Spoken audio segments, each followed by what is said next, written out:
The crunch of metal on steel shattered the quiet afternoon in our sleepy Dallas suburb. I bolted out my front door just in time to see Brenda Hayes, our overbearing HOA enforcer, scrambling from her crumpled Cadillac Escalade. Her prized SUV was a wreck hood smoking, front grille twisted like pretzel dough but my fence. It stood tall and unyielding. Neighbors emerged from their homes, murmuring and snickering, phones already out to capture the spectacle. For months, Brenda had treated my yard like her personal express lane, smashing through my boundary without a second thought. But today, she'd finally met her match. Curious how a regular guy like me turned the tables on a neighborhood bully? Keep reading this tale of sweet payback is just getting started. When I first settled into Oak Ridge Estates, a cozy corner of suburban Texas, it felt like hitting the jackpot. Wide lawns where kids played catch, barbecues on weekends, and that easy southern charm where folks tipped their hats and shared sweet tea. My place wasn't a mansion, but I poured my heart into it, especially the fence. I'd spent weekends crafting it from solid cedar, staining it a deep red that caught the sunset just right. It wasn't flashy, but it marked my space-me retreat after long days at the office. Evenings on the patio with my lab buddy, dozing nearby, cold soda in hand, watching fireflies dance. Life was good, simple, until Brenda Hayes decided otherwise. Brenda was in her mid-50s, always sporting flashy jewelry in a glare that could wilt cactus. She drove that massive Escalade like a battering ram and ruled the HOA board with an iron fist. Think of her as the self-crowned sheriff of our cul-de-sac, handing out citations for overgrown hedges or mismatched shutters. At first, I ignored her nitpicking. She'd cruise by, window down, hollering about how my fence's stain wasn't community-approved mahogany. I'd wave it off, figuring she was just lonely or power-hungry. But then she crossed the line literally. One humid morning, Buddy's barking yanked me from bed. Outside, a chunk of my fence lay splintered, tire ruts carving up the grass like scars. No storm overnight, just those telltale tracks leading straight to Brenda's driveway.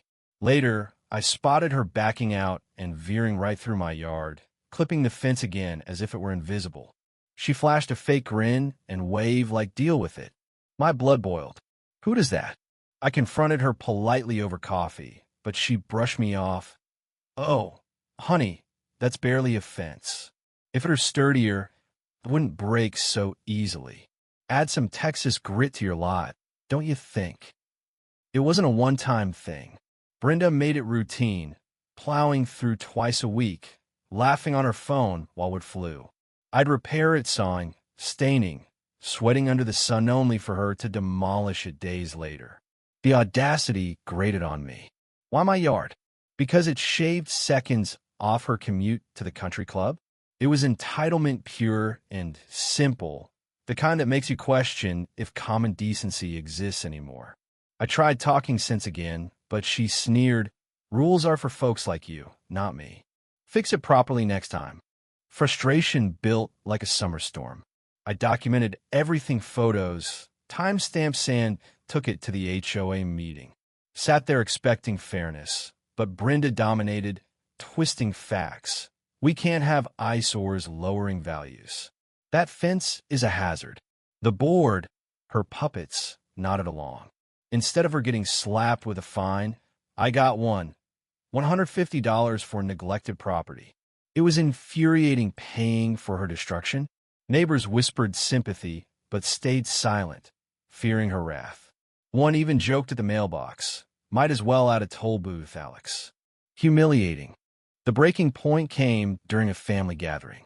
My brother and his kids were over for ribs, laughing in the backyard, when Brenda's Escalade roared through, shards flying everywhere. It missed my niece by inches. She screamed, dropping her plate. Brenda didn't stop, just honked and sped off, her cackle fading. That near miss? Unforgivable. It wasn't just property anymore. It was safety, respect. Lying awake that night, rage simmered into resolve. No more victim. Time to fight smart.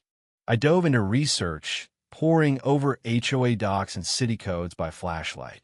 Jackpot. Owners could fortify fences if the exterior matched guidelines. No one said it couldn't be tank-proof inside. I sketched plans, called an old construction pal for tips. Shopping list. Heavy-duty steel beams, rapid-set concrete, cedar panels for camouflage, and prickly holly bushes for extra bite pretty but punishing. Secrecy was key.